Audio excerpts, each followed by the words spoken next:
Oh gosh. Thyme is the honestly. Ooh, I don't know if I'm supposed to use that language. Ooh, but thyme is, really good, really nice. Oh my god, it smells so good.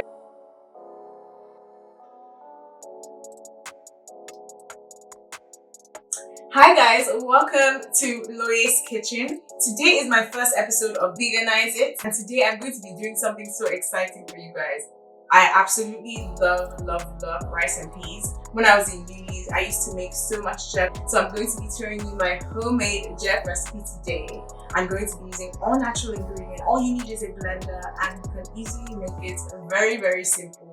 It's going to be spicy, so if you don't like that, just reduce the Scotch bonnet tea flavors, but it will be so fun. I know you guys are going to enjoy it, so let's get cracking.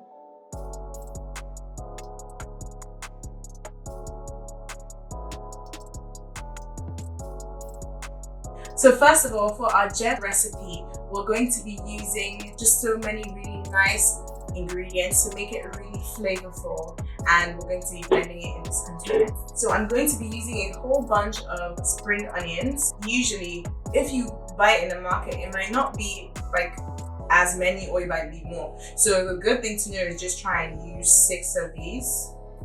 They'll be really good for the sauce. So I'm just gonna wash them and get back to it. So for this, you don't really need to do much. You just need to cut it up so that it kind of fits into your blender. I just cut it into 3 parts, and I'm going to chuck that into there.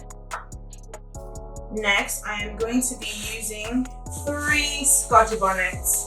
It's not that hot. See, if you're African or maybe Asian, you might like spice. If not, do not use 3. And if you're not really into spice, might as well just deceive them, because if you don't, it will be spicy. But spice is life. So alright, so we're going to be putting 3 Scotch bonnets. It's going to be extra spicy. We're also going to be using 1/3 of a cup of some soy sauce. Nice and dark soy sauce. So after this, I'm going to be using 2 tablespoons of brown sugar. It's going to give it really nice sweetness. Brown sugar I usually use is dark brown soft sugar, because that's always easier to enter into the mix and always be very nice and tasty. 1 tablespoon. 2 tablespoons. So next, I'm going to be using 3 cloves of garlic. I absolutely love garlic and ginger. I feel like food, it just gives it a lot of flavor. There's a huge difference when you add garlic and ginger to any dish. It's always gonna taste really good, really nice, and that is difficult for me anyways. So I just break them apart honestly, and I try and use a knife, and I just press on it. It kind of makes it easier to peel off. I'm one of those people who is super like a germaphobe, so before I put anything in, I always wash it. So make sure you do that. Be like me. So after I put my 3 cloves of garlic, of course, I'm going to put my ginger. What I usually do is I either do 2 tablespoons of chopped ginger, or I just use 2 thick slobs of ginger. I'll just show you kind of the amount I use. It's not very much, so it's more like a huge tablespoon worth of ginger. But I love ginger because it gives it a really spicy flavor, and I love having spice in my food. It gives it a nice flavor, not spicy, but like, you just have to try it to understand what I mean. But ginger is just something that smells so good.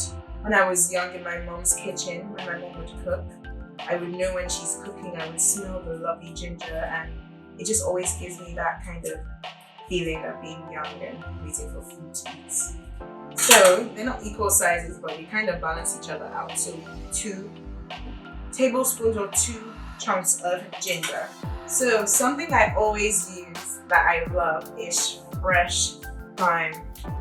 Oh gosh, thyme is really good, really nice. And I love using fresh thyme. I like using a nice bunch. If you're using dry thyme, you can. If you can't find, but usually you can find fresh thyme in so many places. It's really nice to use. It's really fresh and it smells amazing. I usually use about 2 tablespoons of thyme. So what I kind of do is I look at the leaves and kind of gauge like how much it is. So it's more like a gauging thing. You can always try and remove them one by one, but that kind of is like a waste of time. Who wants to be like peeling off fresh thyme? I usually put it with the stems that way. I just always rinse it. Use a good amount. It's kind of what seems like a tablespoon or what seems like a teaspoon, and then just deciding how much you put in. It's really making food the way you like. I mean, obviously there is such a thing as too much thyme, but to get to that level, you must have missed the way really badly. Always wash it first and then put it in. I'm putting the thyme into my mix. So next up, what I do is use my dry ingredients. It just adds such a good aroma and flavor to the jerk marinade. So I'm going to be using half a teaspoon of cinnamon, half a teaspoon of cloves, and of course half a teaspoon of nutmeg. So next we're going to be putting 2 tablespoons of coriander, fresh coriander. I like to just put a bit.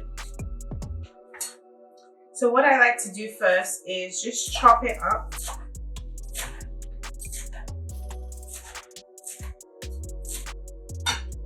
And then I like to make sure it actually is 2 tablespoons. So the more you cook, the more it's easier to gauge by just picking. But the easiest way is to chop it up first and then put it in. So after that, we're going to be putting some parsley, some fresh parsley. Use 1 bunch. So that means put in your palm, and this is the amount you're going to use. 1 bunch of parsley. Putting in 1 lemon. I just cut it and squeeze out the juice. Squeeze out as much juice as I can. If you have a juicer, it's easier. I do have one, but it's not on hand, so I'm just gonna have to do it the old-fashioned way. I like to keep the pulp in because it gives it a really nice flavor. And also 1 orange as well that I cut up. For my orange, I really like to have most of it, so I kind of peel it in with everything inside. Trust me guys, it will change your jerk chicken. Sometimes I just like to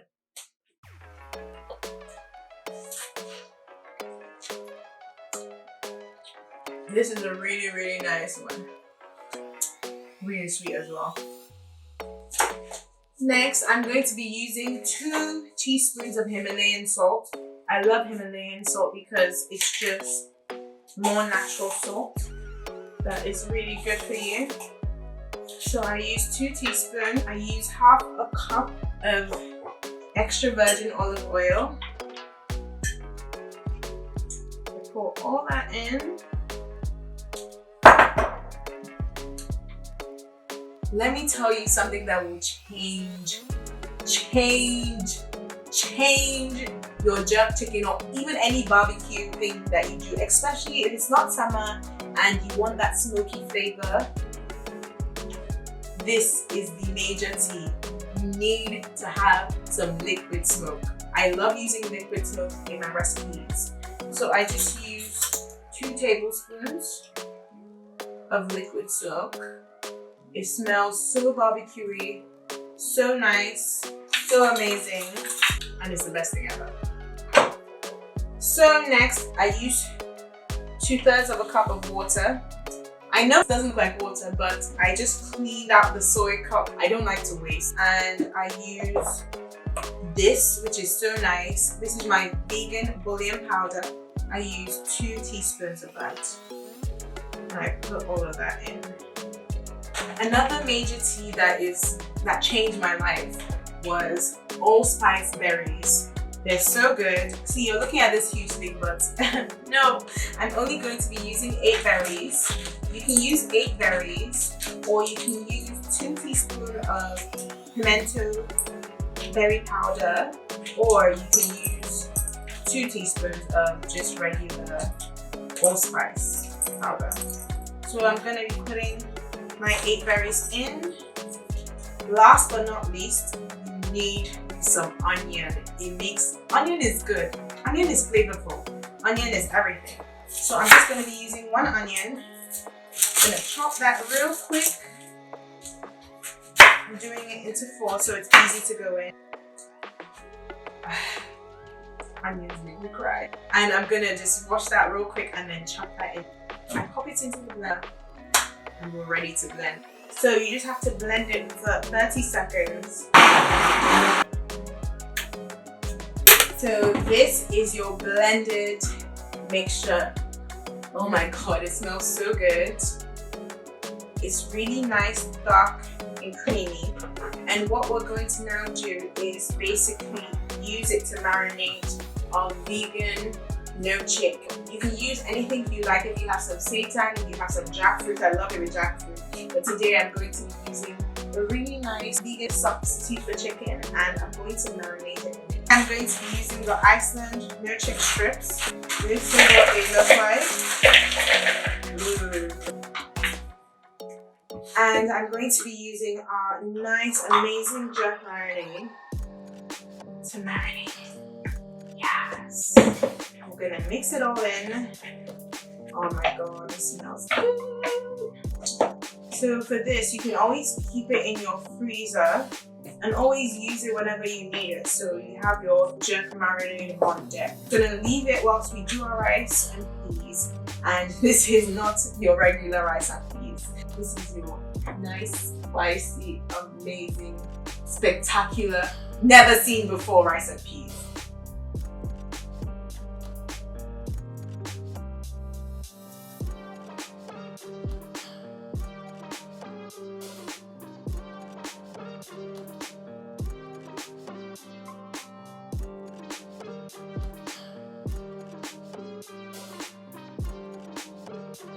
So now I'm going to be making my amazing rice and peas. I'm going to be using kidney beans, coconut water, some Himalayan salt, some onions, some red onions, some scotch bonnet, thyme, and spring onion. I always do this. I pre-boil my rice. I don't have time to be doing it on a cooker. I am a 21st century cook. So I'm going to be boiling this in a cooker and then doing everything else on my hob. This is 5 cups of basmati rice. I love basmati rice. It's always so nice, so yummy. So I'm just going to be adding some extra virgin olive oil. So I'm going to saute my vegetables in some extra virgin olive oil, 2 red onions, 3 scotch bonnets, 3 spring onions, and a teaspoon of thyme.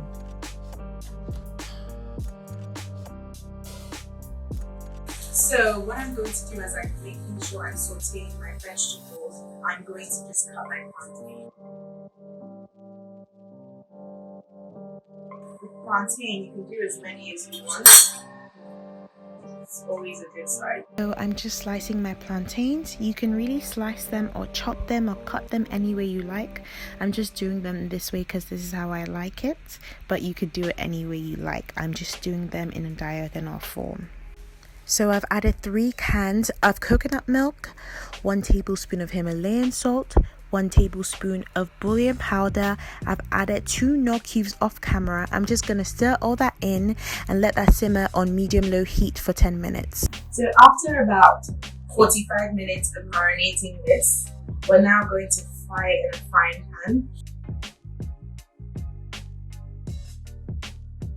So one thing I always do is that I put 1 plantain piece in and wait for it to get bubbly. Then I add the other plantain pieces and then I wait for it to heat up and cook. So after I've simmered my coconut milk for 10 minutes, I'm going to add my boiled basmati rice. Basmati rice is amazing. Then I'm going to stir all that in. and add my kidney beans after a little while and cook that for another 5 minutes. So once you're done frying your plantain, you can use a paper towel to stream out all the excess oil whilst keeping your plantain still warm. So our rice and beef plantain on top, marinade, jerk, delicious. Chicken shreds are almost ready. Vegan chicken, of course. I tasted a bit of it and it's so good. But I'm going to show you a trick that I do when I'm making some rice and peas and I'm trying to make it decorated. So if you're at home and you just want to feel like you're at a restaurant and it looks nice, this is something you can do. So I'm just going to chuck a whole lot of it in. Fill it all the way to the top with the rice, peas, spring onion. We'll get every single edge. Now just take the plate, do it that way, and flip it. And you're just going to leave it to set for a while. And we're just going to quickly go check the jerk marinade. Ooh. This is some authentic jerk. Whilst that is still covered, we're going to put some on the side. Beautiful.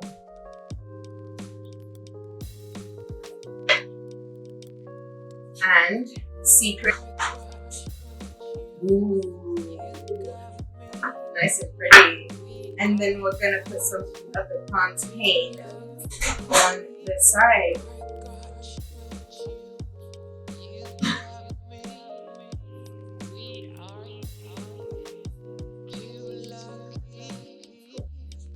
There you have it.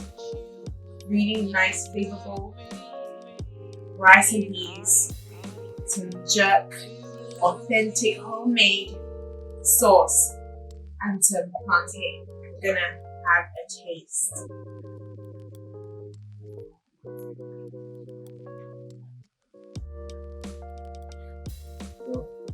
So good.